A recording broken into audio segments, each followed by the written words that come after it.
Alors, on est face à un public différent. On est face à l'âge de l'information. Notre public a changé, le monde a changé, nos rapports avec la connaissance a changé, etc. Donc on est dans l'âge de l'information. Ils ont accès à tout, en fait. Toute l'information disponible sur le net. C'est un public, c'est une génération qui consulte, qui crée. Alors c'est clair, on est face à un élève particulier, c'est un élève qu'on appelle numérique.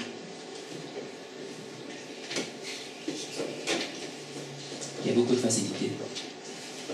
C'est plutôt genre Siemens qui développe tout ça. Donc, voilà, mais aujourd'hui, on est face à une autre pédagogie, ce qu'on appelle la pédagogie 3.0, hein, faire un peu numérique. Alors oui, ça c'est pour vous dire un peu, chercher l'erreur, c'est clair.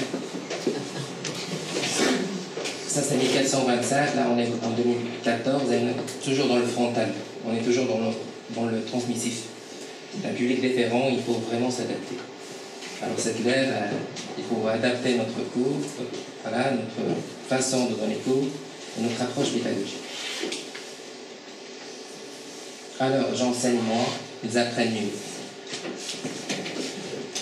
Définition classique, enseigner c'est donner des occasions pour apprendre. En fait l'idée de base, c'est de décaler un peu le rôle du prof vers un rôle de médiateur et de coach et d'animateur. L'idée c'est ça. C'est de repenser l'espace classe autrement. On n'est plus dans le transmissif classique, mais plutôt dans l'animation. C'est dans le raisonnement. Voilà, aider nos élèves à raisonner autrement. D'où l'idée d'inverser les classes. Inversons les classes. Flippant. Flippant les classes. On ne flippe pas pour flipper, on n'inverse pas pour inverser. L'idée c'est de mettre un dispositif aussi. L'idée c'est de construire quelque chose avec nos élèves. Inversant. Alors le schéma classique, en fait, ce qu'on est en train de mettre maintenant, en fait le schéma classique, j'ai mis un tableau pour comprendre mieux. Sur la première ligne, j'ai mis deux choses, hein, présence, distance. Et sur la première colonne, je mets enseigner, apprendre. Le schéma classique, en fait, c'est on est dans une classe, on enseigne, et tout ce qui est compréhension, l'élève va le faire à domicile. Schéma classique. On donne le cours, voilà, magistral, je compte, et l'élève doit comprendre, doit faire des exercices, doit faire des devoirs, etc. Ça, c'est le schéma classique. Notre idée, c'est d'inverser ce schéma. Alors, de pousser cette partie présence avec la distance, on a des capsules vidéo, etc. Donc, l'élève va essayer de gérer son cours à domicile, et la partie compréhension va se faire, l'apprentissage va se faire en interaction avec le prof qui est là pour répondre à des questions, pour diriger une séance et pour proposer des pistes. Toujours dans la finalité d'aller aider l'élève à raisonner. Alors, notre dispositif au collège est le mien, bien sûr. Alors, l'idée est de construire des capsules. Donc, première chose pour moi, c'est de construire des capsules vidéo. Hein.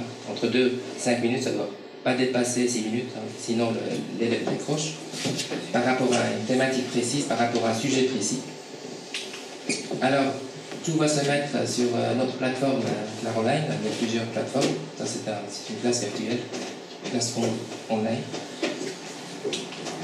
Tout ce qui est travail à distance, je peux gérer le travail à distance avec mes élèves. Hein. Il suffit de les classer, de les inscrire, et là, on peut discuter. C'est une carte mentale, en fait, c'est une forme d'analyse des réponses. Ça nous permet de diagnostiquer l'erreur. En fait, on joue sur le statut de l'erreur. Et finalement, on revient vers la partie finale, qui est la partie interaction. C'est toujours de la spirale qui est en jeu.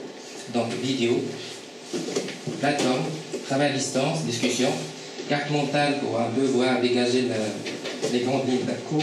Et finalement, on revient vers la partie interaction. Eh bien, mesdames, messieurs, je voudrais conclure cette conférence par un mot catastrophique. Catastrophique. Les nouvelles technologies nous ont condamnés à devenir intelligents. nous sommes devenus intelligents, c'est-à-dire comme nous avons le savoir devant nous, comme nous avons l'imagination devant nous, etc. Mais oui, nous sommes condamnés à devenir inventifs.